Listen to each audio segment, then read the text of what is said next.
हम भारत के लोग भारत को एक संपूर्ण प्रभुत्व संपन्न समाजवादी पंथ निरपेक्ष लोकतंत्रात्मक गणराज्य बनाने के लिए तथा उसके समस्त नागरिकों को सामाजिक, आर्थिक और राजनैतिक न्याय, विचार, अभिव्यक्ति, विश्वास, धर्म और उपासना की स्वतंत्रता, प्रतिष्ठा और अवसर की समता प्राप्त कराने के लिए तथा उन सब में व्यक्ति की गरिमा और राष्ट्र की एकता और अखंडता सुनिश्चित कराने वाली बंधुता बढ़ाने के लिए दृढ़ संकल्प होकर अपने संविधान सभा में आज तारीख 26 नवंबर 1949 ईस्वी मिति मार्गशीर्ष शुक्ल सप्तमी संवत 2006 विक्रमी को एतद द्वारा इस संविधान को अंगीकृत, अधिनियमित और आत्मार्पित करते हैं।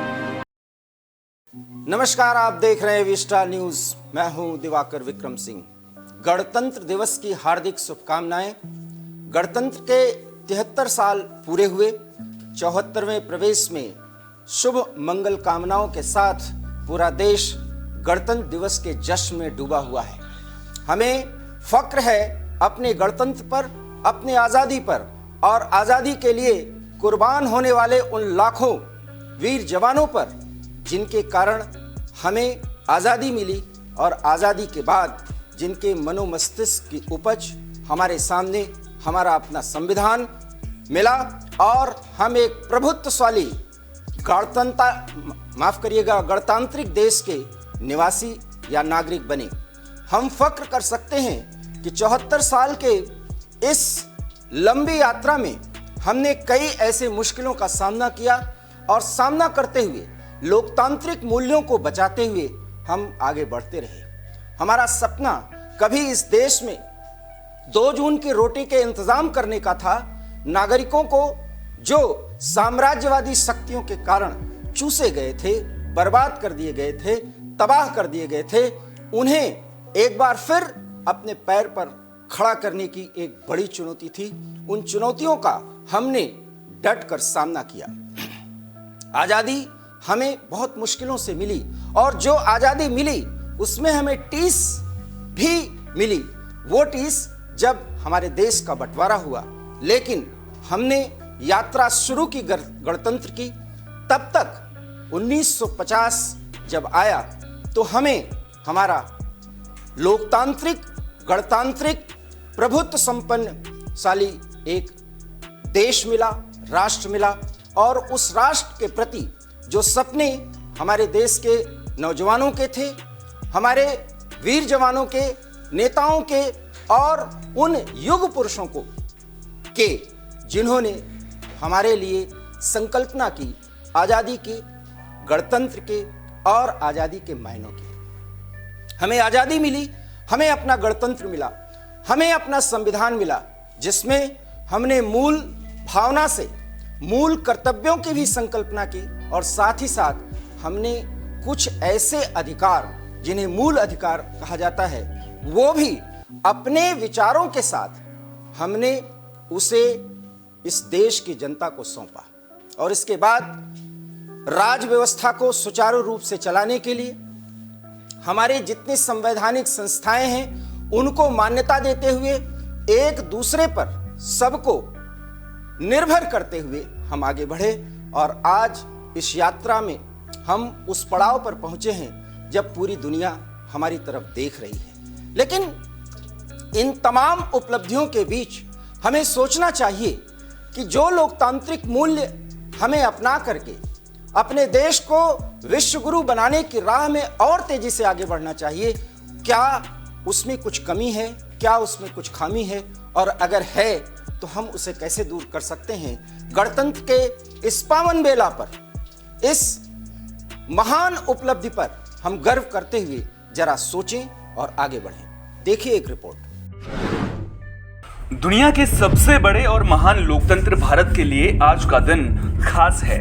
आज देश गणतंत्र दिवस मना रहा है, एक ऐसा दिन जिस पर हर भारतीय को गर्व होना चाहिए।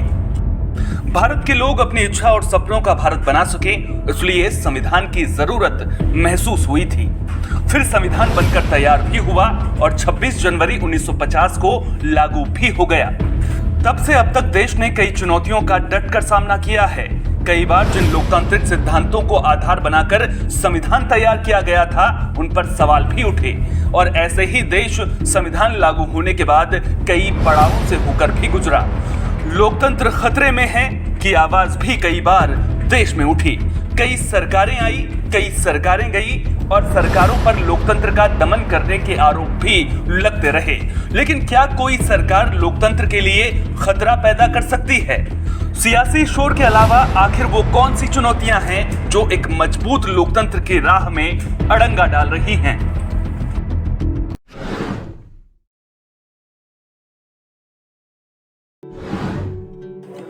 हम भारत के लोग भारत को एक संपूर्ण प्रभुत्व संपन्न, समाजवादी, पंथनिरपेक्ष, लोकतंत्रात्मक गणराज्य बनाने के लिए तथा उसके समस्त नागरिकों को सामाजिक, आर्थिक और राजनैतिक न्याय, विचार, अभिव्यक्ति, विश्वास, धर्म और उपासना की स्वतंत्रता, प्रतिष्ठा और अवसर की समता प्राप्त कराने के लिए तथा उन सब में व्यक्ति की गरिमा और राष्ट्र की एकता और अखंडता सुनिश्चित करने वाली बंधुता बढ़ाने के लिए दृढ़ संकल्प होकर अपने इस संविधान सभा में आज तारीख 26 नवंबर 1949 ईस्वी मिति मार्गशीर्ष शुक्ल सप्तमी संवत 2006 विक्रमी को एतद द्वारा इस संविधान को अंगीकृत, अधिनियमित और आत्मार्पित करते हैं। हम भारत के लोग भारत को एक संपूर्ण प्रभुत्व संपन्न, समाजवादी, पंथनिरपेक्ष, लोकतंत्रात्मक गणराज्य बनाने के लिए तथा उसके समस्त नागरिकों को सामाजिक, आर्थिक और राजनैतिक न्याय, विचार, अभिव्यक्ति, विश्वास, धर्म और उपासना की स्वतंत्रता, प्रतिष्ठा और अवसर की समता प्राप्त कराने के लिए तथा उन सब में व्यक्ति की गरिमा और राष्ट्र की एकता और अखंडता सुनिश्चित करने वाली बंधुता बढ़ाने के लिए दृढ़ संकल्प होकर अपने इस संविधान सभा में आज तारीख 26 नवंबर 1949 ईस्वी मिति मार्गशीर्ष शुक्ल सप्तमी संवत 2006 विक्रमी को एतद द्वारा इस संविधान को अंगीकृत, अधिनियमित और आत्मार्पित करते हैं। आजादी और गणतंत्र के मूल्य को समझना हमारे लिए जरूरी है, क्योंकि जब तक हम अपने मिले अधिकारों के मायने नहीं समझेंगे, जब तक हम अपने कर्तव्यों के प्रति सचेत नहीं होंगे, तब तक गणतंत्र के मूल्य का मतलब क्या होता है ये हम कैसे समझ पाएंगे और कैसे दूसरों को समझा पाएंगे। और इसके लिए जरूरी है कि हम साक्षर बने, निरक्षरता की राह से हटें और साक्षरता के उस मानक पर, उस पैमाने पर आगे बढ़ते हुए हम उस लक्ष्य को हासिल करें जहां हमारा हर एक देश का निवासी अपने आप को साक्षर कह सके और अपने अधिकारों के प्रति जागरूक हो सके। लेकिन विडंबना नहीं तो ये क्या है इस देश के लिए कि आजादी के इतने साल, 7 दशक से अधिक का समय बीत जाने के बाद भी अभी भी निरक्षरता हमारे लोकतांत्रिक मूल्यों के लिए एक बड़ी चुनौती है। हमने संसद से लेकर के सड़क तक हर जगह संकल्पनाएं की हैं, हर जगह हमने सोचा है कि हम साक्षर बनेंगे और साक्षरता के लिए ढेर सारे अभियान भी चलाए गए, लेकिन राजकीय अभियानों से हटकर अब हमें अपने बारे में जागरूक होना है और जागरूकता के लिए जरूरी है कि हम साक्षर बने और साक्षरता की राह में आगे बढ़ते हुए जितनी भी चुनौतियां हैं उससे पार पाएं, क्योंकि निरक्षरता हमारे देश के लिए अभिशाप है। देखिए एक रिपोर्ट। शिक्षा का महत्व बड़ा है। कोई समाज जितना ज्यादा शिक्षित होगा वो समाज उतना ही ज्यादा विकसित होगा और एक समाज जितना ज्यादा विकसित होगा उसका लोकतंत्र उतना ही मजबूत होगा। बात आजादी के वक्त की करें तो उस वक्त भारत की साक्षरता दर ना के बराबर थी, लगभग 0 थी। महिलाओं की शिक्षा देश की बड़ी चिंताओं में से एक थी, जिसके कारण एक डर ये था कि लोग अपने अधिकारों के बारे में नहीं जान सकेंगे, लोग सही से वोट नहीं डाल सकेंगे और एक मजबूत नेता नहीं चुन सकेंगे। ये वो डर थे जिनसे पार पाना बेहद जरूरी था। लेकिन बदलते वक्त के साथ भारत इस चुनौती से भी पार पाता गया। हालांकि अभी भी देश पूरी तरह से नहीं उबर सका है। सरकारों की ओर से लोगों को शिक्षित करने के लिए तमाम योजनाएं चलाई जा रही हैं। बेटियों और महिलाओं की शिक्षा हो या फिर प्रौढ़ शिक्षा, हर दिशा में लगातार काम किया जा रहा है। इसके अलावा लोगों को जागरूक करने के लिए समय समय पर संवैधानिक मूल्यों और अधिकारों की जानकारी देने के लिए कार्यक्रमों का आयोजन भी किया जाता रहा है, ताकि लोग शिक्षित होने के साथ साथ जागरूक भी हो सकें और अपने लोकतांत्रिक अधिकारों को जान सकें।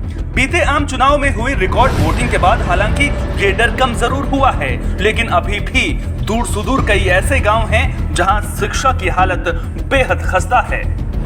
उम्मीद यही करेंगे कि आजादी के बाद से शिक्षा के क्षेत्र में जो बदलाव की बयार देखने को मिली है, उसकी अलख ग्रामीण इलाकों तक भी पहुंचेगी और भारत का लोकतंत्र और भी ज्यादा मजबूत होगा।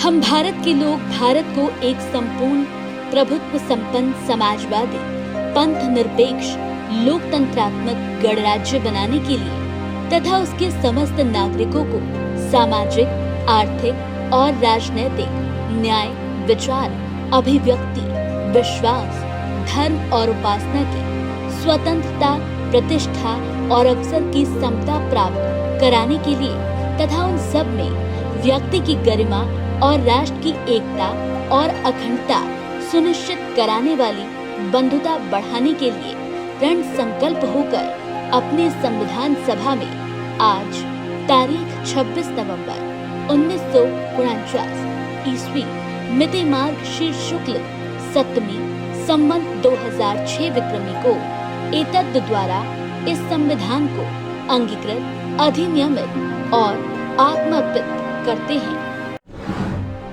हम भारत के लोग भारत को एक संपूर्ण प्रभुत्व संपन्न समाजवादी पंथ निरपेक्ष लोकतंत्रात्मक गणराज्य बनाने के लिए तथा उसके समस्त नागरिकों को सामाजिक, आर्थिक और राजनैतिक न्याय, विचार, अभिव्यक्ति, विश्वास, धर्म और उपासना की स्वतंत्रता, प्रतिष्ठा और अवसर की समता प्राप्त कराने के लिए तथा उन सब में व्यक्ति की गरिमा और राष्ट्र की एकता और अखंडता सुनिश्चित कराने वाली बंधुता बढ़ाने के लिए दृढ़ संकल्प होकर अपने संविधान सभा में आज तारीख 26 नवंबर 1949 ईस्वी मिति मार्गशीर्ष शुक्ल सप्तमी संवत 2006 विक्रमी को एतद द्वारा इस संविधान को अंगीकृत, अधिनियमित और आत्मार्पित करते हैं। गणतंत्र के इस पावन पर्व पर आज हम अपने उन वीर नेताओं, वीर जवानों और उन युग पुरुषों को भी याद करें, क्योंकि आज़ादी मिलने के बाद गणतंत्र की संकल्पना में उनकी जो सोच थी उसको भी हम रूपायित करने के लिए, पर्दे पर लाने के लिए, देश के सामने लाने के लिए भरसक प्रयत्नशील रहे। और इसके लिए हमने कोशिश की कि हम साक्षरता की राह पर आगे बढ़ें। लेकिन साक्षरता के उस मायने का क्या मतलब, जहां 2 समय की रोटी अर्थात 2 जून की रोटी के इंतजाम के लिए हमें दर दर भटकना पड़े, हमें मुश्किलों का सामना करना पड़े, हमारी स्थिति एक ऐसी स्थिति हो जहां हम चाह करके भी अपने रोजगार के लिए कोई प्रयत्न न कर पाएं। बेरोजगारी इस देश के लिए अभिशाप है और लोकतंत्र में एक युवा अगर बेरोजगार रहे तो खाली दिमाग क्या सोचता है और क्या करता है, ये हमें जरूर सोचना चाहिए। सरकारों ने भी इस संबंध में ढेर सारे प्रयास किए, क्योंकि आजादी के 70 साल से अधिक समय बीत जाने के बाद आज जब ये देश आजादी के अमृत काल में प्रवेश कर चुका है और गणतंत्र भी अमृत महोत्सव के काल में प्रवेश कर चुका है और हमारे 25 साल के सपने में एक ऐसा भारत जो पूरी तरीके से पूरी दुनिया के सामने एक नजीर पेश कर सके, वो भारत आखिर कैसे आगे बढ़ेगा अगर इस देश के हर हाथ को रोजगार नहीं मिलेगा, उसके रोटी का इंतजाम नहीं हो पाएगा। आखिर में ऐसा क्यों हो रहा है कि बेरोजगारी न सिर्फ अभिशाप बनी हुई है, बल्कि समस्याओं के संदर्भ में अगर देखा जाए तो सरकार के लिए एक चुनौती बनी हुई। ये स्थिति क्यों है, हमें जानना चाहिए, समझना चाहिए। देखिए एक रिपोर्ट। कलीम अजीज ने भी क्या खूब कहा है, दुनिया में गरीब को दो काम ही आते हैं, खाने के लिए जीना और जीने के लिए खाना। जिसके सामने दो वक्त की रोटी की चिंता हो, उसे तो लोकतंत्र और संविधान जैसे शब्द भारी भरकम ही लगेंगे। लोकतंत्र के सामने गरीबी से बड़ी बाधा और भला क्या हो सकती है। जिस इंसान को यह पता ना हो कि वो अगले पहर अपने परिवार के खाने का जुगाड़ कैसे करेगा, वोट, अधिकार, संविधान तो उसके लिए बस कागज पर उकेरे गए आखरों से ज्यादा भला क्या होंगे। गरीब कभी भी वोट की परवाह नहीं करता और इसी गरीब को लोकतंत्र को कमजोर करने के लिए मोहरा भी आसानी से बनाया जा सकता है, क्योंकि वो किसी भी कीमत पर बस रोटी ही चाहता है। बात भारत की करें तो भारत में दुनिया के सबसे ज्यादा गरीब रहते हैं। अभी भी गरीबी रेखा के नीचे गुजर बसर करने वाले परिवारों की संख्या बहुत ज्यादा है। आज भी अमीर और गरीब के बीच की खाई पाटने के लिए बहुत काम करने की जरूरत है। हालांकि ऐसा नहीं है कि गरीबी के मामले में भारत में सुधार नहीं हुआ है। अक्टूबर 2022 में ही गरीबी सूचकांक में भारत ने बड़ी उपलब्धि हासिल की है। एक रिपोर्ट के मुताबिक साल 2005 से 2006 और साल 2019 से 2020 के बीच भारत में 41.5 करोड़ लोग गरीबी रेखा से बाहर आए हैं और संयुक्त राष्ट्र ने भी इसे ऐतिहासिक बदलाव बताया था। भारत में अभी भी 22.89 करोड़ लोग गरीब हैं और लक्ष्य 2030 तक इनमें से आधे गरीबों को गरीबी रेखा से बाहर निकालने का है। लक्ष्य चुनौतीपूर्ण जरूर है, लेकिन जिस तरह से भारत ने अब तक चुनौतियों का सामना किया है, उसे देखते हुए उम्मीद जरूर की जा सकती है कि भारत इस लक्ष्य को जरूर हासिल कर सकता है, जो भारत में लोकतंत्र को और भी मजबूत करने का काम करेगा।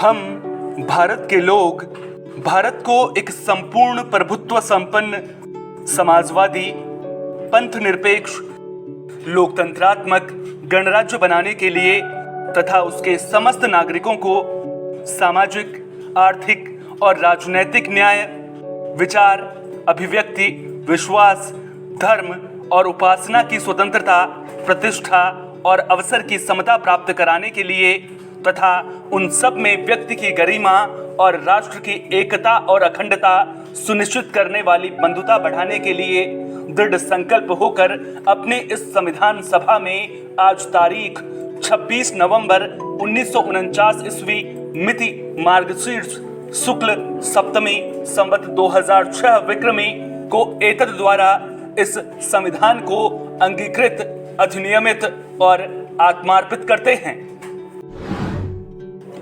हम भारत के लोग भारत को एक संपूर्ण प्रभुत्व संपन्न समाजवादी, पंथ निरपेक्ष, लोकतंत्रात्मक गणराज्य बनाने के लिए तथा उसके समस्त नागरिकों को सामाजिक, आर्थिक और राजनैतिक न्याय, विचार, अभिव्यक्ति, विश्वास, धर्म और उपासना की स्वतंत्रता, प्रतिष्ठा और अवसर की समता प्राप्त कराने के लिए तथा उन सब में व्यक्ति की गरिमा और राष्ट्र की एकता और अखंडता सुनिश्चित करने वाली बंधुता बढ़ाने के लिए दृढ़ संकल्प होकर अपने इस संविधान सभा में आज तारीख 26 नवंबर 1949 ईस्वी मिति मार्गशीर्ष शुक्ल सप्तमी संवत 2006 विक्रमी को एतद द्वारा इस संविधान को अंगीकृत, अधिनियमित और आत्मार्पित करते हैं।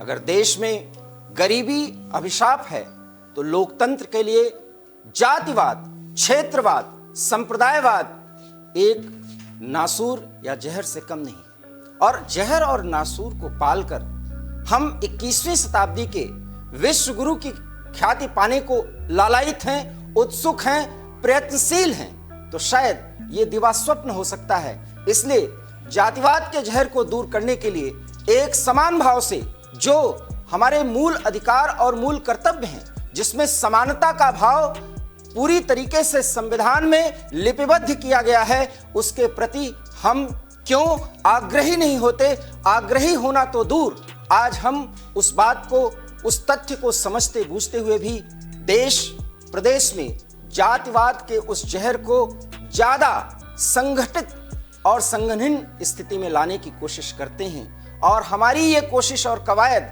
न सिर्फ वोट बैंक की खातिर है, बल्कि अपने आप को श्रेष्ठ दिखाने के लिए हम ऐसा कुछ उपक्रम या प्रयास करते हैं। इस प्रयास पर हमें रोक लगाने की जरूरत है, क्योंकि गणतंत्र के इस पावन पर्व पर अगर ये स्थिति है तो हमें दोबारा सोचना होगा। अगर हम अब नहीं चेते तो दुनिया आगे चली जाएगी और हम पीछे, और अगर हम पीछे खड़े होंगे तो फिर विश्व गुरु कैसे बन सकते हैं। देखिए एक रिपोर्ट। संविधान देश के हर नागरिक को समानता का अधिकार देता है, लेकिन इसके बावजूद ये कहना गलत नहीं होगा कि देश आजादी के 75 साल बाद भी जातिवाद से नहीं उबर सका है। ये देश के लिए किसी जख्म से कम नहीं है और ना जाने ये जख्म कब भरेगा, क्योंकि आज भी मंदिर में पूजा करने पर दलित की पिटाई, दलित लड़के को बारात में घोड़ी ना चढ़ने देना, यहाँ तक कि स्कूल में दलित महिला के खाना बनाने या फिर दलित बच्चे के स्कूल में मटके से पानी पीने को लेकर विवाद की खबरें खूब सामने आती हैं। कुछ मामले सामने आते हैं, कुछ मामले दबा भी दिए जाते हैं और जातिवाद का जहर समाज में यूं ही फैलता रहता है। जातिवाद की यही परेशानी समाज में इंसान और इंसान के बीच ही दीवार का काम करती है। हालांकि भारत में वक्त के साथ इस दिशा में काम जरूर हुए, लेकिन पिछड़ी जातियों को वोट बैंक के रूप में इस्तेमाल करने का सिलसिला खत्म नहीं हुआ। पहले पिछड़ी जातियों के लोगों तक बुनियादी सुविधाएं, यहाँ तक कि शिक्षा से भी उन्हें वंचित रखा जाता था। दलितों के साथ अमानवीय व्यवहार भी किसी से छुपा नहीं है। सरकार की ओर से पिछड़ी जातियों के साथ हो रहे अमानवीय व्यवहार को रोकने के लिए पहल भी की गई। 30 जनवरी 1990 को भारत में हरिजन एक्ट भी लागू किया गया, लेकिन इसके बावजूद जातिवाद का जहर खत्म करना इतना आसान नहीं है।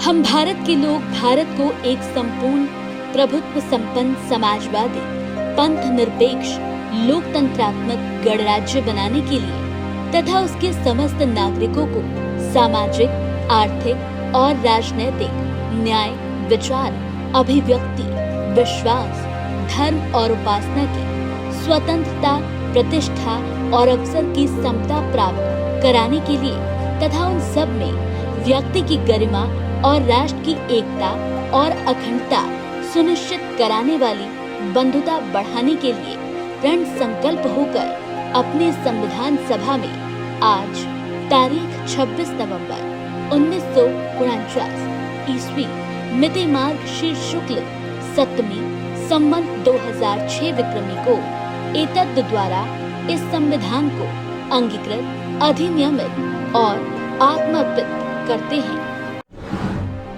हम भारत के लोग भारत को एक संपूर्ण प्रभुत्व संपन्न समाजवादी पंथ निरपेक्ष लोकतंत्रात्मक गणराज्य बनाने के लिए तथा उसके समस्त नागरिकों को सामाजिक, आर्थिक और राजनैतिक न्याय, विचार, अभिव्यक्ति, विश्वास, धर्म और उपासना की स्वतंत्रता, प्रतिष्ठा और अवसर की समता प्राप्त कराने के लिए तथा उन सब में व्यक्ति की गरिमा और राष्ट्र की एकता और अखंडता सुनिश्चित कराने वाली बंधुता बढ़ाने के लिए दृढ़ संकल्प होकर अपने संविधान सभा में आज तारीख 26 नवंबर 1949 ईस्वी मिति मार्गशीर्ष शुक्ल सप्तमी संवत 2006 विक्रमी को एतद द्वारा इस संविधान को अंगीकृत, अधिनियमित और आत्मर्पित करते हैं। भारतीय लोकतंत्र में गणतांत्रिक मूल्यों के तौर पर अगर देखा जाए तो जातिवाद को दूर करना, लैंगिक विभेद को समाप्त करना एक बड़ी चुनौती है और इस चुनौती को हमने स्वीकार किया। आज महिलाएं पुरुषों से कंधा मिला करके न सिर्फ अपने घर की चहारदीवारी से बाहर निकली हैं, बल्कि वो देश के विकास के लिए अपना पुरजोर प्रयास करते हुए हर उस क्षेत्र में अपना योगदान दे रही हैं। लेकिन क्या सिर्फ इतने से ही बात है? एक समानुपात के तौर पर अगर सारे मूल्यों को देखा जाए और सारे उपलब्धियों की पैमाइश की जाए तो शायद हमें पता चलेगा कि अभी बहुत कुछ करना बाकी है, क्योंकि हमारी सोच में सामंतवाद की जो सोचने की प्रथा है उस पे हमें रोक लगानी ही होगी। क्योंकि अगर हम ऐसा नहीं कर पाए तो फिर लैंगिक विभेद को हम कैसे समाप्त कर पाएंगे? और जब तक आधी दुनिया, आधी आबादी को पूरी ताकत इस देश का गणतंत्र उसे नहीं देगा, तब तक यह लक्ष्य शायद हम हासिल कर पाएं। और जिस समानता का मूल भाव हमारे संविधान में लिपिबद्ध है, उल्लिखित है, और हमारे वीर जवानों की और स्वतंत्रता सेनानियों की, जिनका भारत के प्रति एक दृष्टिकोण था कि आजादी के बाद भारत कैसा होगा, उसका स्वरूप क्या होगा, उसके प्रति अगर हम आग्रही हैं तो हमें लैंगिक विभेद को समाप्त करना होगा। यही सपना सुभाष बाबू का था, यही सपना गांधी जी का था, यही सपना टैगोर का था, और यही सपना आजादी मिलने के बाद हमारे राजनेताओं का भी रहा। लेकिन क्या कारण है कि अभी भी लैंगिक विभेद पर हम चर्चा कर रहे हैं? और अगर आजादी के अमृत महोत्सव काल में गणतंत्र जब अपने उस पड़ाव से आगे बढ़ते हुए अपने लक्ष्य को हासिल करने की बात कर रहा है तो फिर लैंगिक विभेद क्यों? बड़ा सवाल है। देखिए एक रिपोर्ट। ये बात सच है कि समाज में महिलाओं की स्थिति में पहले के मुकाबले बड़ा बदलाव आया है और महिलाएं आज पुरुषों के कंधे से कंधा मिलाकर चल रही हैं। संविधान में महिला हो या पुरुष, सभी को एक समान माना गया है और महिलाओं को उनके अधिकारों को लेकर जागरूक करने के लिए भी सरकारें खूब काम कर रही हैं। महिलाओं पर हो रहे अत्याचारों को रोकने के लिए महिला आयोग भी बनाया गया है। लेकिन क्या लैंगिक भेदभाव से भारत पूरी तरह से उबर चुका है? जवाब ना ही होगा, क्योंकि आज भी महिला अपराध से जुड़ी खबरें खूब देखने को मिलती हैं। लोकतंत्र में महिलाओं की भागीदारी की बात हो और महिला आरक्षण विधेयक जिस पर संसद में विचार किया जा रहा हो उसका जिक्र ना हो, ये कैसे हो सकता है? इस विधेयक के कानून की शक्ल लेने के बाद महिलाओं को संसद में 33% सीटें मिलेंगी और वे राजनीति में समान रूप से अपनी भागीदारी दर्ज करा सकेंगी। यानी कि लैंगिक भेदभाव खत्म करने के लिए सरकार अपने स्तर पर काम जरूर कर रही है, लेकिन आज भी ग्रामीण इलाकों में बेटे की चाह में गर्भ में भ्रूण हत्या या फिर गांव का प्रधान चुने जाने के बावजूद प्रधानपति कल्चर, इससे भी भारत को उबरना होगा। क्योंकि देश आजादी के अमृत महोत्सव में गणतंत्र का ये पर्व मना रहा है, लिहाजा उम्मीद यही करेंगे कि मजबूत लोकतंत्र की राह की ये सभी अड़चनें खत्म करने की दिशा में और भी काम किए जाएंगे। हम भारत के लोग भारत को एक संपूर्ण प्रभुत्व संपन्न समाजवादी पंथ निरपेक्ष लोकतंत्रात्मक गणराज्य बनाने के लिए तथा उसके समस्त नागरिकों को सामाजिक, आर्थिक और राजनैतिक न्याय, विचार, अभिव्यक्ति, विश्वास, धर्म और उपासना की स्वतंत्रता, प्रतिष्ठा और अवसर की समता प्राप्त कराने के लिए तथा उन सब में व्यक्ति की गरिमा और राष्ट्र की एकता और अखंडता सुनिश्चित करने वाली बंधुता बढ़ाने के लिए दृढ़ संकल्प होकर अपने इस संविधान सभा में आज तारीख 26 नवंबर 1949 ईस्वी मिति मार्गशीर्ष शुक्ल सप्तमी संवत 2006 विक्रमी को एतद द्वारा इस संविधान को अंगीकृत, अधिनियमित और आत्मार्पित करते हैं।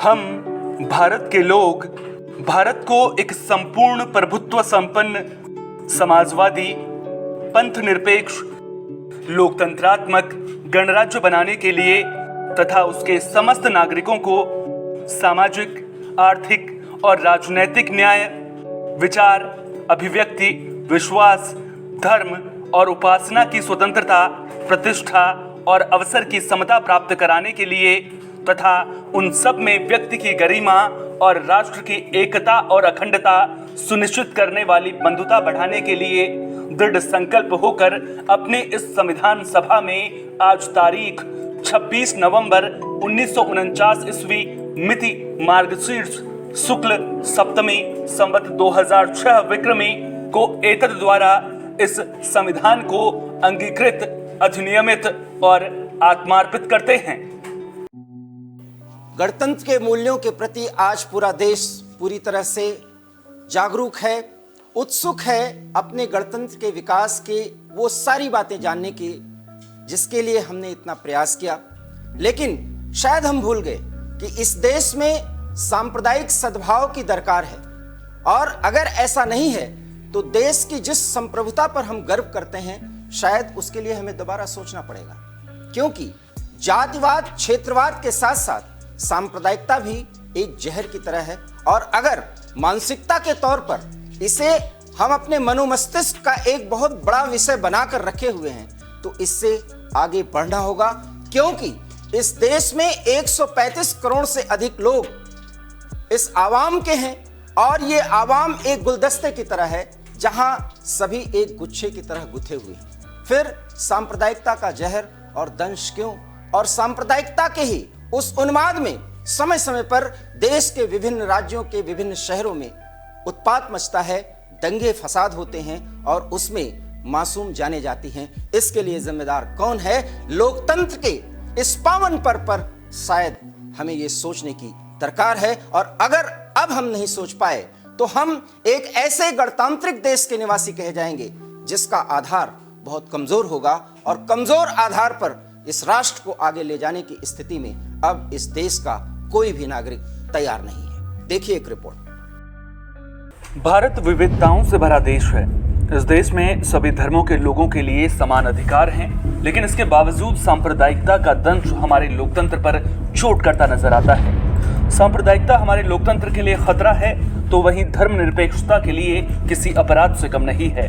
वो देश जहां हिंदू मुस्लिम सिख ईसाई हम सब भाई भाई का नारा दिया जाता हो, जब सांप्रदायिक दंगों की आग सुलगती नजर आए तो तकलीफ जरूर होती है। चाहे नुपुर शर्मा के कथित विवादित बयान के बाद भड़की हिंसा की बात हो, 1984 के सिख दंगे हों, 2002 के गुजरात दंगे हों, 2012 के मुजफ्फरनगर दंगे हों, फरवरी 2020 में दिल्ली में भड़के दंगे हों, इन घटनाओं ने लोकतंत्र को कमजोर करने का काम किया है। लेकिन इसके लिए जिम्मेदार कौन है? क्या तुष्टीकरण की राजनीति ने इन दंगों को जन्म दिया है? चाहे बात हिंदू तुष्टीकरण की हो या फिर मुस्लिम तुष्टीकरण की, किसी भी संप्रदाय को वोट बैंक समझना क्या लोकतंत्र पर चोट नहीं है? उम्मीद करेंगे कि सियासी पार्टियां किसी एक संप्रदाय के लोगों को वोट बैंक समझने के बजाय देश की 135 करोड़ जनता के विकास के मुद्दों पर बात करेंगी। तभी देश के लिए अच्छा होगा और लोकतंत्र के लिए भी।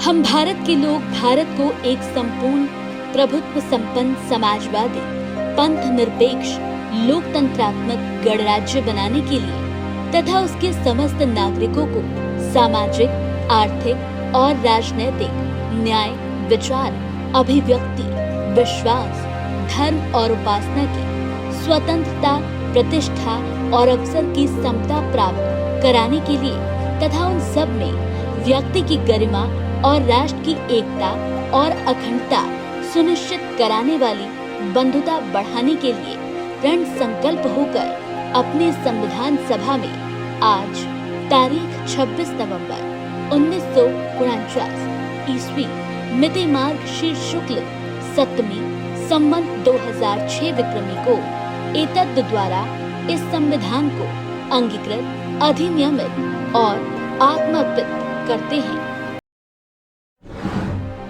हम भारत के लोग भारत को एक संपूर्ण प्रभुत्व संपन्न समाजवादी पंथ निरपेक्ष लोकतंत्रात्मक गणराज्य बनाने के लिए तथा उसके समस्त नागरिकों को सामाजिक, आर्थिक और राजनैतिक न्याय, विचार, अभिव्यक्ति, विश्वास, धर्म और उपासना की स्वतंत्रता, प्रतिष्ठा और अवसर की समता प्राप्त कराने के लिए तथा उन सब में व्यक्ति की गरिमा और राष्ट्र की एकता और अखंडता सुनिश्चित कराने वाली बंधुता बढ़ाने के लिए दृढ़ संकल्प होकर अपने संविधान सभा में आज तारीख 26 नवंबर 1949 ईस्वी मिति मार्गशीर्ष शुक्ल सप्तमी संवत 2006 विक्रमी को एतद द्वारा इस संविधान को अंगीकृत, अधिनियमित और आत्मार्पित करते हैं। जब ये देश अपना है, इस देश का हर निवासी अपना है, तो फिर क्षेत्रवाद क्यों? और क्षेत्रवाद के कारण भाई भतीजावाद क्यों? गणतंत्र के इस पावन पर्व पर आज हमें विचार करना ही चाहिए और एक नागरिक के तौर पर हम संकल्पबद्ध हों, अपने कर्तव्य पथ पर आगे बढ़ें, क्योंकि हमारा, माफ करिएगा, हमारा मूल कर्तव्य भी है। और मूल कर्तव्य के प्रति अगर हम आग्रही नहीं हुए तो फिर वो मूल अधिकार जिसके लिए बराबर हम मांग करते हैं, बात रखते हैं और कोर्ट की शरण तक लेते हैं, हम विधायिका से अपेक्षा करते हैं, अपनी सरकारों से अपेक्षा करते हैं, लेकिन क्या कभी हमने सोचा कि हमारा कोई मूल कर्तव्य है? और वो कर्तव्य है इस देश को संगठित रूप से एक साथ आगे ले जाने की। अगर कश्मीर से कन्याकुमारी, गुजरात से अरुणाचल प्रदेश तक हमारे देश का हर एक नागरिक हमारा भाई है, तो फिर क्षेत्रवाद की वो बात हमारे दिमाग में कैसे आती है? और क्षेत्रवाद का ये दंश हमारे असमानता को किस तरीके से समस्या के रूप में हमारे सम्मुख प्रस्तुत करती है? शायद इस देश के नागरिकों को अब सोचना होगा, क्योंकि अगर हम ऐसा सोचेंगे तो जो लोकतांत्रिक अधिकार और कर्तव्य हमारे पास हैं और जो ताकत और जो हथियार हमारे पास है, जहां अहिंसा के रास्ते पर हम अपने मनोमस्तिष्क, दिलो दिमाग का उपयोग करते हुए सीधे हम चोट करते हैं। और अगर हमने संविधान इस देश को आत्मार्पित किया है अपने मनोभावों से, अपने मनोमस्तिष्क से, तो हमारा ये अधिकार और कर्तव्य है कि हम एक ऐसी सरकार बनाएं जो इन सब से ऊपर हो। इसलिए क्षेत्रवाद का दंश, क्षेत्रवाद का जहर भी हमारे लोकतांत्रिक मूल्यों के लिए, हमारे गणतांत्रिक मूल्यों के लिए एक बड़ी समस्या है, जिस पर हमें काबू पाना ही होगा, जिससे निजात पाना ही होगा। देखिए एक रिपोर्ट। भारत एक ऐसा देश है जहां कई धर्मों के लोग रहते हैं, कई भाषाएं बोली जाती हैं। अगर आप भारत के उत्तर से लेकर दक्षिण और पूरब से लेकर पश्चिम तक की यात्रा करेंगे तो आपको ना सिर्फ बोली में बदलाव देखने को मिलेगा, बल्कि रहन सहन, खान पान और संस्कृति के भी अलग अलग रंग देखने को मिलेंगे। इन्हीं विविधताओं की वजह से विकास प्रक्रिया में असंतुलन पैदा होता है। इसीलिए क्षेत्रवाद लोकतंत्र का पतन कर सकता है। सियासी पार्टियां भी अपने राजनीतिक लाभ के लिए क्षेत्रवाद का दाम खूब चलती हैं। सत्ता राजनीति में भयंकर प्रतिस्पर्धा पैदा करती है और क्षेत्र के हिसाब से सियासी फायदे के लिए नेताओं की बोली, भाषा और वादे भी बदले बदले नजर आते हैं। जहां से ज्यादा सियासी फायदा होता है वहां बड़े नेताओं की ज्यादा जनसभाएं और रैलियां होती हैं। ऐसे में दूर सुदूर के इलाके बस विकास की राह तकते रह जाते हैं और नुकसान आम जनता को उठाना पड़ता है। उम्मीद यही करेंगे कि सियासी पार्टियां क्षेत्रवाद को बढ़ावा न देकर हर भारतीय के विकास को ध्यान में रखकर काम करेंगे, ताकि क्षेत्रवाद जैसी चुनौती से निपटा जा सके। हालांकि ऐसा होना मुमकिन नहीं लगता।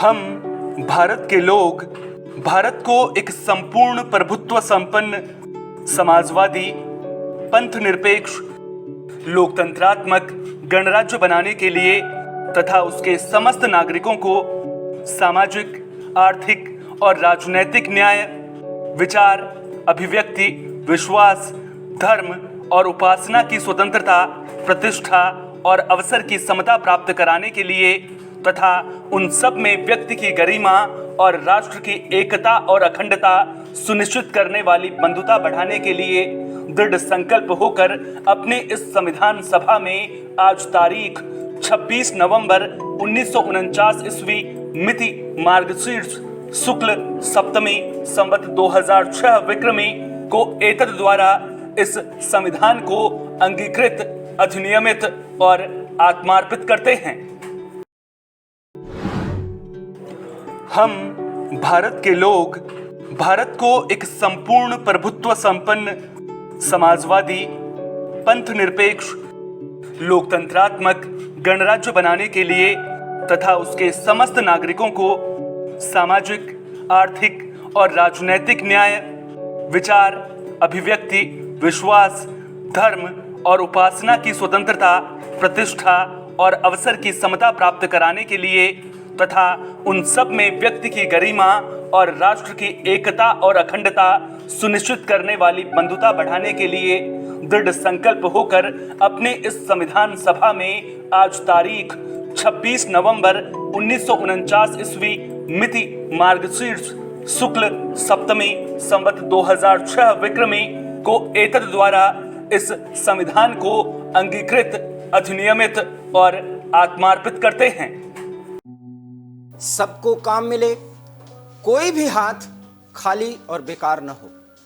जरूरत इस बात की है कि इस देश में जो संसाधन है उस संसाधन का समान वितरण हो और समान उपयोग। और इसके लिए जरूरी है कि हमारे लोकतांत्रिक, गणतांत्रिक भारत में राज व्यवस्था के लिए जो संस्थाएं हैं वो पूरी तरीके से ईमानदारी और भेद रहित भाव से लोगों के लिए, लोक कल्याण के लिए काम करें। और जरूरी है कि इस देश से भ्रष्टाचार खत्म हो। भ्रष्टाचार पर एक बड़ी चोट समय समय पर सरकारों के द्वारा किया गया और हमारी ये चाहत भी रही, हमारी ये सोच भी रही, लेकिन क्या कारण है कि सरकारों के तमाम प्रयत्नों के बावजूद लाल फीताशाही में व्याप्त भ्रष्टाचार इस देश के हर नागरिक को परेशान कर रहा है, उसे मजबूर कर रहा है सोचने के लिए कि वो किसी के रहमो करम पर है। और जब तक गणतांत्रिक भारत के एक निवासी को अपने आजादी के जश्न मनाने पर यह बात सोचनी होगी, तब तक हमारी आजादी के मायने बेमतलब होंगे, हमारे गणतांत्रिक मूल्यों की जो महत्ता है वो कम होगी। इसलिए उस महत्ता को कायम रखने के लिए आजादी के इस अमृत काल में, गणतंत्र जब अमृत काल में प्रवेश कर चुका है और हमने सपने पाल लिए हैं और 135 करोड़ नागरिकों के स्वाभिमान और सपने को साकार करने के लिए जब हम आगे बढ़ चुके हैं, पूरी दुनिया हमारी तरफ देख रही है, हमारे उपलब्धियों पर वो दांतों तले उंगली दबा रही है, तो हमारे इन कमियों पर अब हमें नजर क्यों नहीं डालनी चाहिए। इसलिए इस देश से भ्रष्टाचार खत्म हो और भ्रष्टाचार को खत्म करने के लिए सरकारों के मुहिम के साथ साथ हमें भी पूरी तरीके से सचेत और अपने अधिकारों के प्रति जागरूक हो जाना चाहिए। और अगर हम ऐसा नहीं कर पाए तो फिर हमारे लिए आगे की राह आसान नहीं। देखिए एक रिपोर्ट। भारत में भ्रष्टाचार की जड़ें इतनी गहरी और मजबूत हैं जिन्हें काटना आसान तो बिल्कुल भी नहीं है। भ्रष्टाचार का ये दीमक आज हर सेक्टर में हमारे सिस्टम की जड़ों को खोखला करने का काम कर रहा है। राजनीति हो या फिर नौकरशाही या फिर कॉरपोरेट सेक्टर, हर जगह भ्रष्टाचार की जड़ें फैली हुई हैं। यूं तो नागरिकों को भ्रष्टाचार की जड़ें काटने के लिए कदम उठाने चाहिए, लेकिन थोड़ी सी सहूलियत के लिए लोग भ्रष्टाचार की जड़ें काटने के बजाय इन्हें सींचते हुए ज्यादा नजर आते हैं। राजनेता भी लोकतांत्रिक मूल्यों को ताक पर रखकर चुनाव जीतने के लिए कुछ भी कर गुजरने को तैयार नजर आते हैं। वोट के बदले पैसा या फिर शराब बांटने का चलन भी खूब देखने को मिलता है। ऐसे में लोकतंत्र के लिए गंभीर संकट पैदा हो जाता है। आम नागरिकों की भी जिम्मेदारी बनती है कि लोकतंत्र की मजबूती के लिए अपने विवेक का इस्तेमाल कर ही वोट डालें और भ्रष्टाचार करने वालों के खिलाफ आवाज भी उठाएं। वहीं सरकार को भी चाहिए कि भ्रष्टाचार को लेकर जीरो टॉलरेंस की नीति बनाई जाए।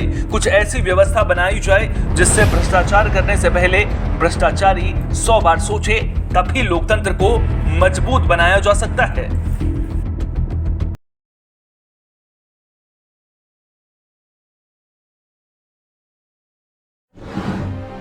हम भारत के लोग भारत को एक संपूर्ण प्रभुत्व संपन्न समाजवादी, पंथ निरपेक्ष, लोकतंत्रात्मक गणराज्य बनाने के लिए तथा उसके समस्त नागरिकों को सामाजिक, आर्थिक और राजनैतिक न्याय, विचार, अभिव्यक्ति, विश्वास, धर्म और उपासना की स्वतंत्रता, प्रतिष्ठा और अवसर की समता प्राप्त कराने के लिए तथा उन सब में व्यक्ति की गरिमा और राष्ट्र की एकता और अखंडता सुनिश्चित कराने वाली बंधुता बढ़ाने के लिए दृढ़ संकल्प होकर अपने संविधान सभा में आज तारीख 26 नवंबर 1949 ईस्वी मिति मार्गशीर्ष शुक्ल सप्तमी संवत 2006 विक्रमी को एतद द्वारा इस संविधान को अंगीकृत, अधिनियमित और आत्मार्पित करते हैं।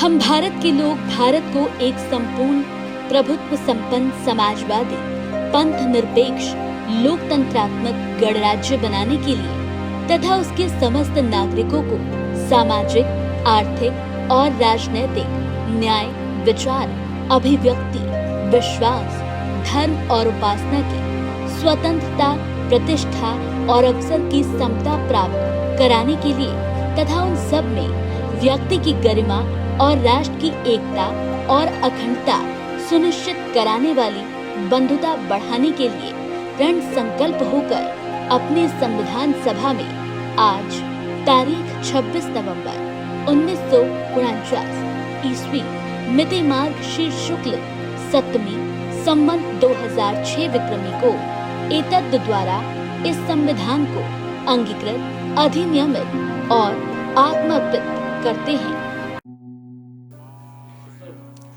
ये वो चुनौतियां हैं जिस पर पार पाना है, क्योंकि अगर हमें पार पाना है तो हमें कमर कस लेना होगा, संकल्पबद्ध होना होगा और हमें स्वार्थपरक सोच से आगे बढ़ना होगा। एक बार हम सोचें कि अगर हम कोई कदम आगे बढ़ा रहे हैं तो उससे हमारा, हमारे परिवार का, हमारे समाज का, हमारे देश का कितना कल्याण होगा। अगर इस बात को सोचकर हम अपने कदम आगे बढ़ाएंगे, स्वार्थपरक सोच और राजनीति से इतर हटकर हम देश के विकास के लिए, देश के स्वाभिमान के लिए अपना योगदान दे पाएं, तो गणतंत्र में हम अपना योगदान दे सक रहे हैं। हम उसके भागीदार हो रहे हैं। जो सपने हमारे रणबांकुरों ने देखा था, उसको साकार करने के लिए हम आगे बढ़ रहे हैं।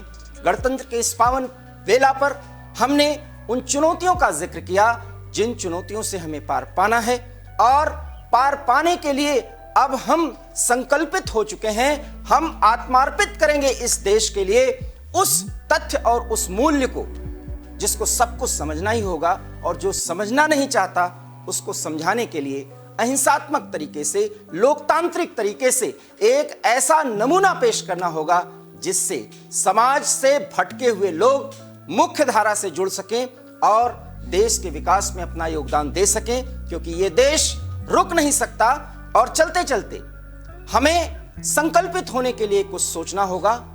और इन चंद लाइनों के साथ हम इस कार्यक्रम को समाप्त करने की अनुमति चाहेंगे, और वो चंद लाइनें शायद आपके दिल को कुरे दें और बहुत कुछ सोचने पर विवश करें। इस पथ का यह उद्देश्य नहीं श्रांत भवन में टिक रहना, किंतु पहुंचना उस सीमा पर जिसके आगे राह नहीं। वह पथ क्या, पथिक कुशलता क्या, जिस पथ पर बिखरे शूल न हो, नाविक की धैर्य कुशलता क्या, जब धाराएं प्रतिकूल न हो। उसके आगे की कुछ चंद लाइनें, जितने कष्ट कंटकों में हैं उसका जीवन सुमन खिला, गौरव गंध उसे उतना ही यत्र तत्र सर्वत्र मिला। कमल तुम्हारे दिन हैं, कुमुद यामिनी तुम्हारी है, कोई निराश क्यों हो, आती सबकी समान बारी है। तो विवेकानंद जो हमारे देश के युग पुरुष, महापुरुष, और जिन्होंने परतंत्रता के उस समय में भी भारत के स्वाभिमान को जगाया, भारत के आर्थिक चुनौतियों को समझा और गणतांत्रिक भारत का एक सपना देखा, उन्हीं का यह वाक्य है कि तब तक चलते रहना है, हमें रुकना नहीं है जब तक हम अपनी मंजिल को न पा जाएं, और मंजिल पाने के पहले विश्राम हमारे लिए हराम है, और कहीं से भी हम विश्राम की राह ढूंढ ही नहीं सकते, क्योंकि इस देश को विश्व गुरु बनाना है। यही हमारा सपना है, यही हमारा संकल्प है। आज़ादी के मिलने के बाद गणतांत्रिक मूल्यों को सजोए हुए, उसे अपने मनोमस्तिष्क और हृदय में रखते हुए हम एक बार फिर अपने देश के गणतंत्र के लिए फिर कुर्बान होने को तैयार हैं, अपने को पूरी तरीके से आत्मार्पित करने के लिए तैयार हैं। इसी संकल्प के साथ अब हमें दीजिए इजाजत। फिलहाल देखते रहिए वी स्टार न्यूज, क्योंकि यहाँ खबरों और विश्लेषण का सिलसिला कभी नहीं थमता। नमस्कार। हम भारत के लोग भारत को एक संपूर्ण प्रभुत्व संपन्न समाजवादी पंथ निरपेक्ष लोकतंत्रात्मक गणराज्य बनाने के लिए तथा उसके समस्त नागरिकों को सामाजिक, आर्थिक और राजनैतिक न्याय, विचार, अभिव्यक्ति, विश्वास, धर्म और उपासना की स्वतंत्रता, प्रतिष्ठा और अवसर की समता प्राप्त कराने के लिए तथा उन सब में व्यक्ति की गरिमा और राष्ट्र की एकता और अखंडता सुनिश्चित करने वाली बंधुता बढ़ाने के लिए दृढ़ संकल्प होकर अपने इस संविधान सभा में आज तारीख 26 नवंबर 1949 ईस्वी मिति मार्गशीर्ष शुक्ल सप्तमी संवत 2006 विक्रमी को एतद द्वारा इस संविधान को अंगीकृत, अधिनियमित और आत्मार्पित करते हैं।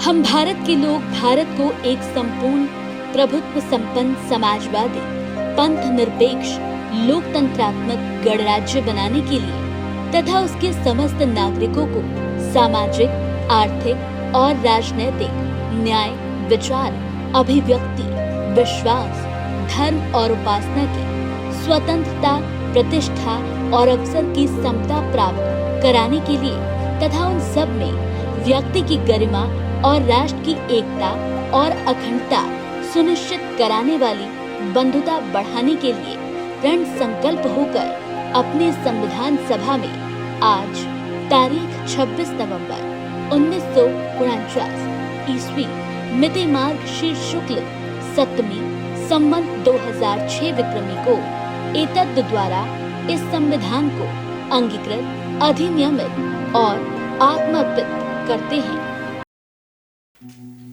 नमस्कार, आप देख रहे हैं वी स्टार न्यूज। गणतंत्र दिवस की हार्दिक शुभकामनाएं। इस शुभ मंगल बेला में देशवासियों की वो सारी हसरतें, मनोकामनाएं पूर्ण हों, यही हम सब की चाहत है।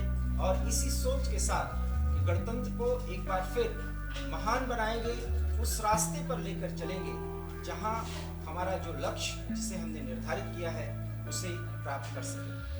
गणतंत्र के सामने कई चुनौतियां हैं और 7 दशक से अधिक बीत जाने के बाद इन चुनौतियों का हमने डटकर मुकाबला भी किया है।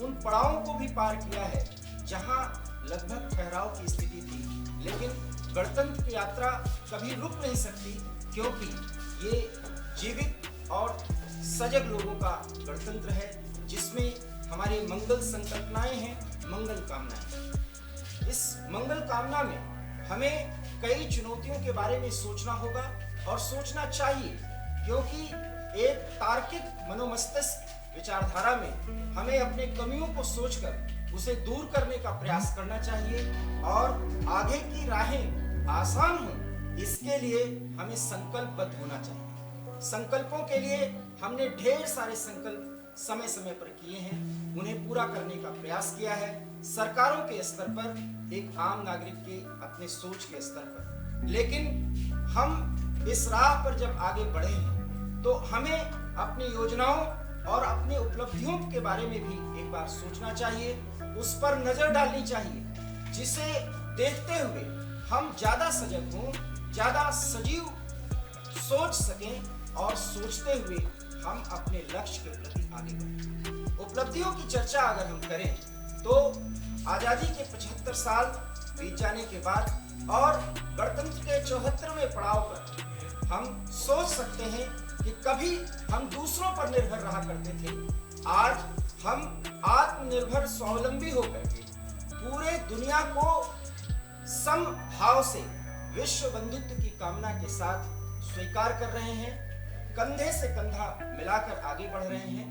वैश्विक शांति की जो भी संकल्पना दुनिया के लोगों के द्वारा है सोच में, उसे साकार करने का भरपूर प्रयास कर रहे हैं।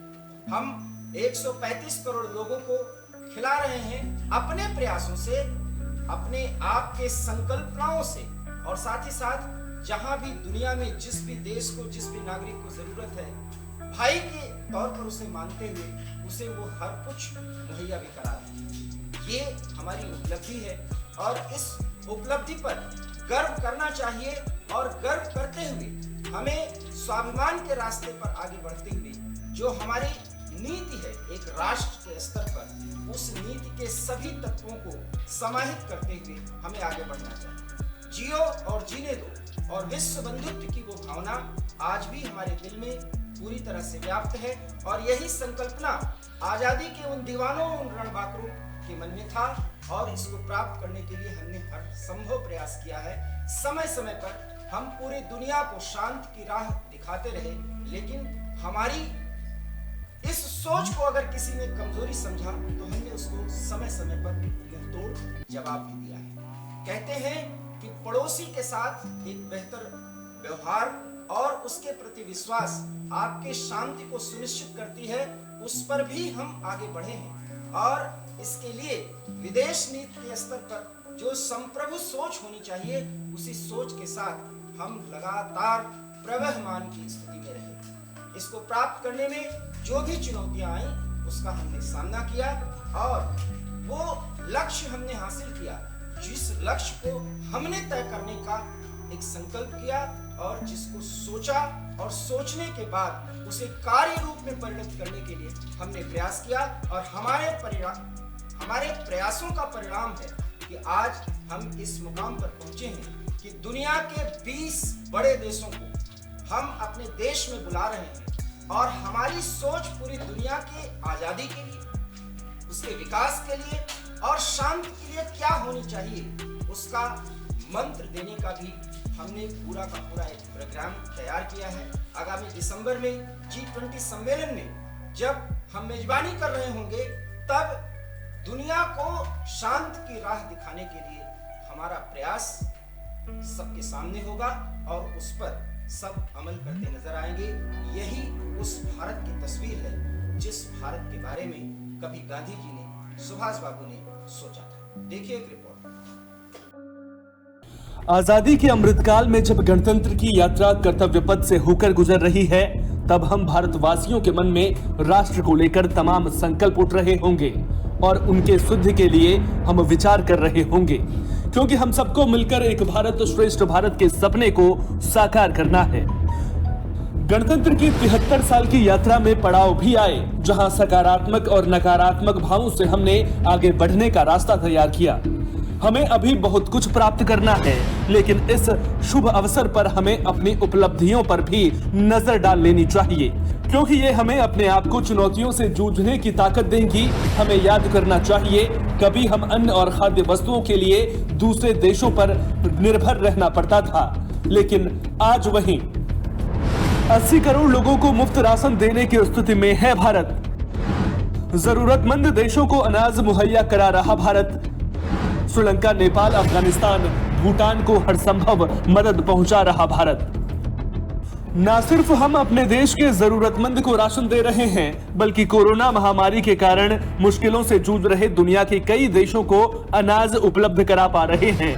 जिस सप्लाई चेन के प्रभावित होने से पूरी दुनिया में त्राही त्राही मची है, उसको सामान्य स्थिति में लाने के लिए भारत ने कदम आगे बढ़ा दिए हैं, जिससे दुनिया फिलहाल राहत की सांस ले रही है।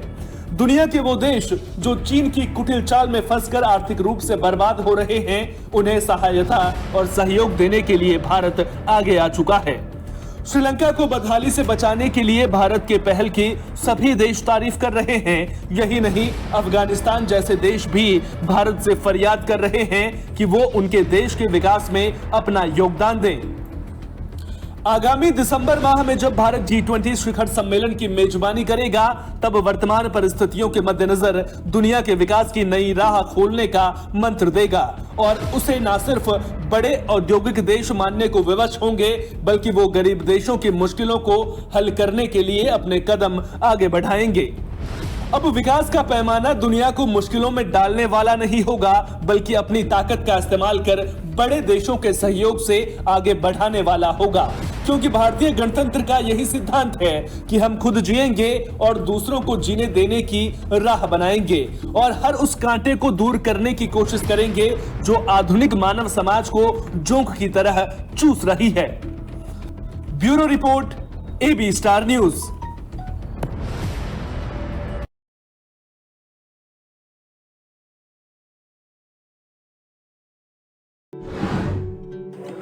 हम भारत के लोग भारत को एक संपूर्ण प्रभुत्व संपन्न समाजवादी पंथनिरपेक्ष लोकतंत्रात्मक गणराज्य बनाने के लिए तथा उसके समस्त नागरिकों को सामाजिक, आर्थिक और राजनैतिक न्याय, विचार, अभिव्यक्ति, विश्वास, धर्म और उपासना की स्वतंत्रता, प्रतिष्ठा और अवसर की समता प्राप्त कराने के लिए तथा उन सब में व्यक्ति की गरिमा और राष्ट्र की एकता और अखंडता सुनिश्चित करने वाली बंधुता बढ़ाने के लिए दृढ़ संकल्प होकर अपने इस संविधान सभा में आज तारीख 26 नवंबर 1949 ईस्वी मिति मार्गशीर्ष शुक्ल सप्तमी संवत 2006 विक्रमी को एतद द्वारा इस संविधान को अंगीकृत, अधिनियमित और आत्मार्पित करते हैं।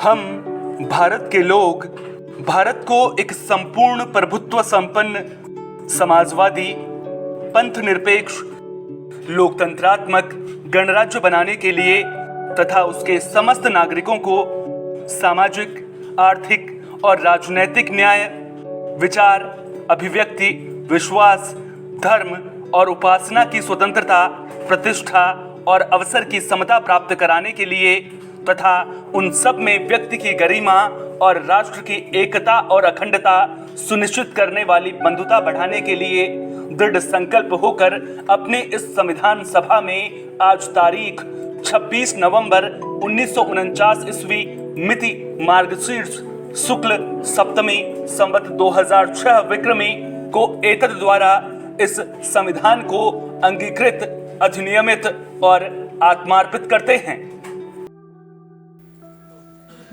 आजादी मिलने के बाद 1950 में गणतंत्र के पूर्ण संकल्पना के साकार होने के बाद हमने संप्रभुता के उन मूल्यों को अक्षुण्ण रखने का ढेर सारा प्रयास किया और उस प्रयास में हमें सफलता मिली और इसके लिए जरूरत जिस बात की थी उस पर भी हमने विचार किया।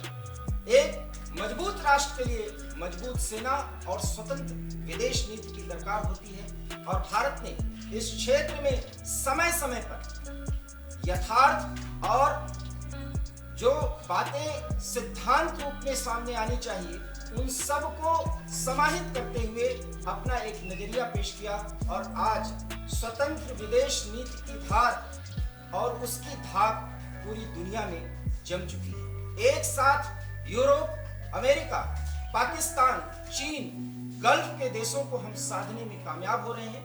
अपने हितों को पूरा करने के साथ साथ अगर पारस्परिक हितों को ध्यान में रखते हुए किसी बात पर और किसी मुद्दे पर और किसी क्षेत्र में किसी सहायता की अगर किसी को दरकार है तो उस सहायता के लिए भी हमारे कदम आगे बढ़े हैं और आगे बढ़े हैं। और इसके लिए जो भी चुनौतियां सामने आ रही हैं उसका हम डट कर मुकाबला कर रहे हैं। देखिए एक रिपोर्ट।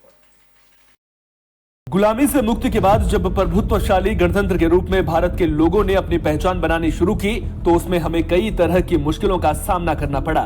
भारत की ताकत का लोहा दुनिया तभी मानती और आगे भी मानेगी जब हमारी मजबूत सेना होगी और स्वतंत्र विदेश नीति।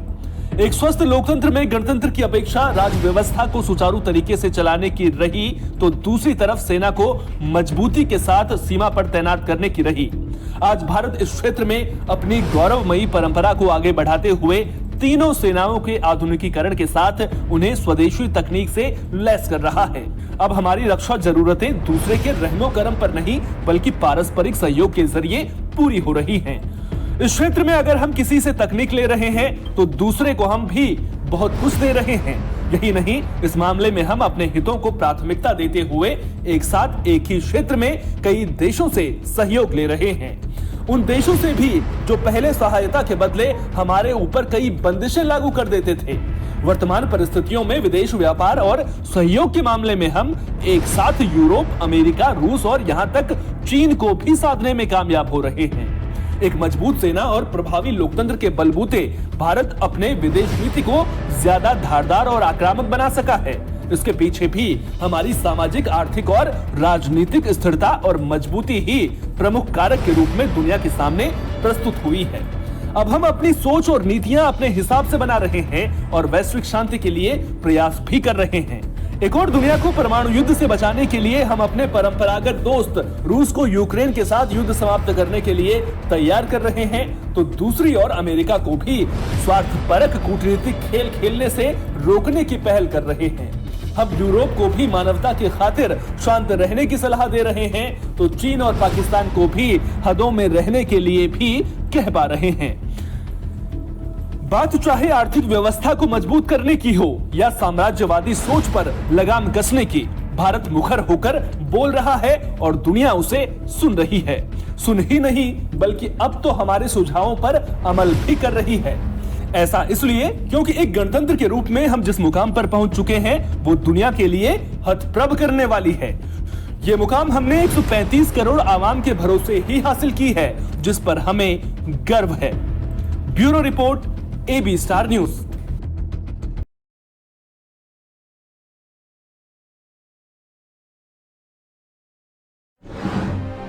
हम भारत के लोग भारत को एक संपूर्ण प्रभुत्व संपन्न समाजवादी, पंथ निरपेक्ष, लोकतंत्रात्मक गणराज्य बनाने के लिए तथा उसके समस्त नागरिकों को सामाजिक, आर्थिक और राजनैतिक न्याय, विचार, अभिव्यक्ति, विश्वास, धर्म और उपासना की स्वतंत्रता, प्रतिष्ठा और अवसर की समता प्राप्त कराने के लिए तथा उन सब में व्यक्ति की गरिमा और राष्ट्र की एकता और अखंडता सुनिश्चित कराने वाली बंधुता बढ़ाने के लिए दृढ़ संकल्प होकर अपने संविधान सभा में आज तारीख 26 नवंबर 1949 ईस्वी मिति मार्गशीर्ष शुक्ल सप्तमी संवत 2006 विक्रमी को एतद द्वारा इस संविधान को अंगीकृत, अधिनियमित और आत्मार्पित करते हैं।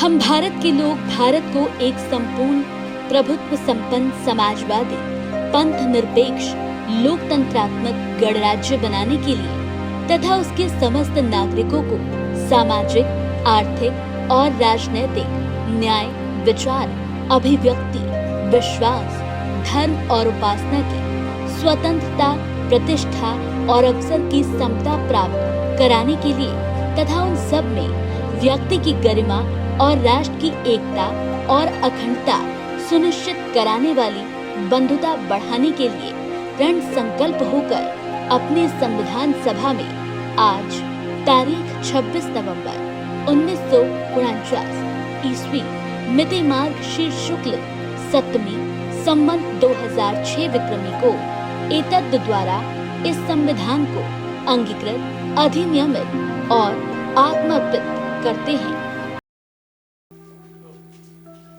जय जय गणतंत्र का उद्घोष पूरा देश कर रहा है। देश के साथ पूरे दुनिया में भारत के गणतंत्र दिवस के इस समारोह की जिसे भारत मना रहा है उसकी धूम है।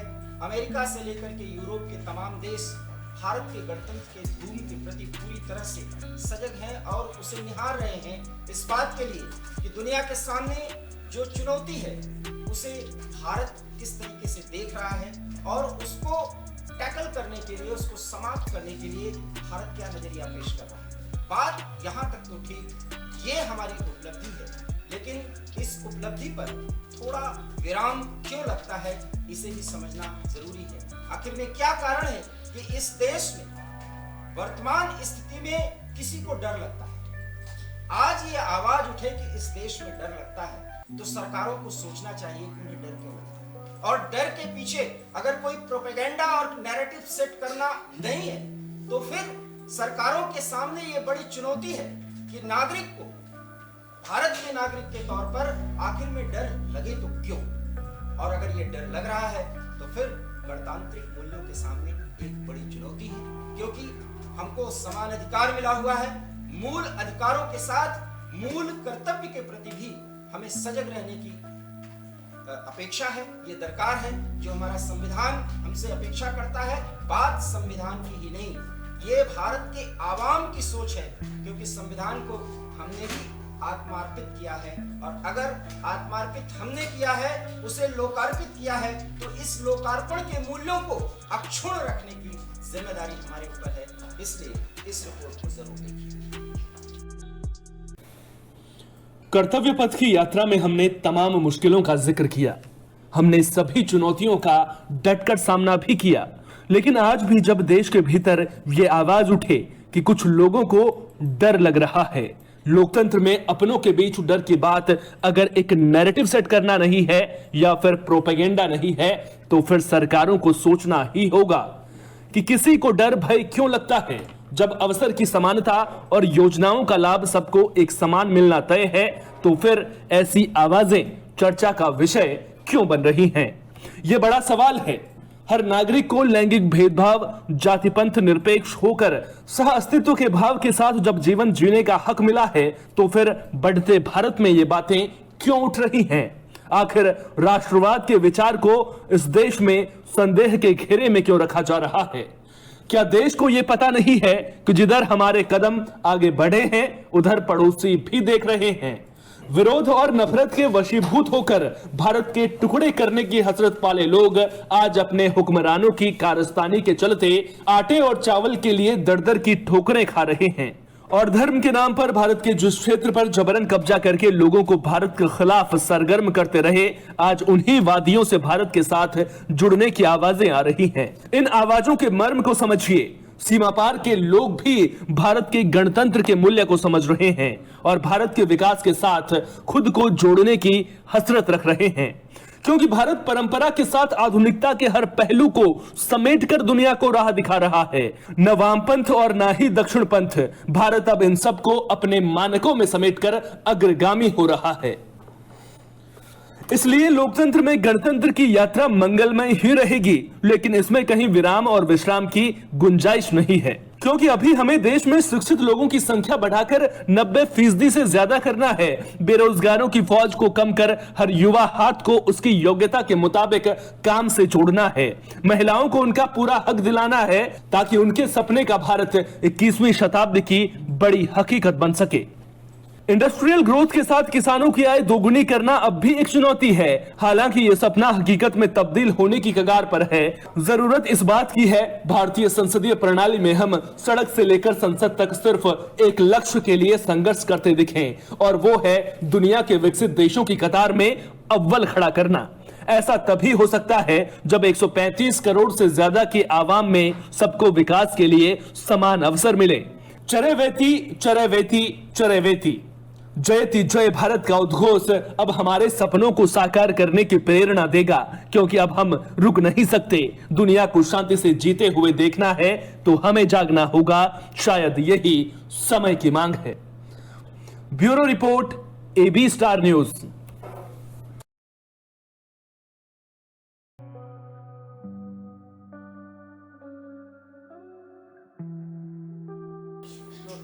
हर साल 26 जनवरी के दिन गणतंत्र दिवस का समारोह हम मनाते रहेंगे।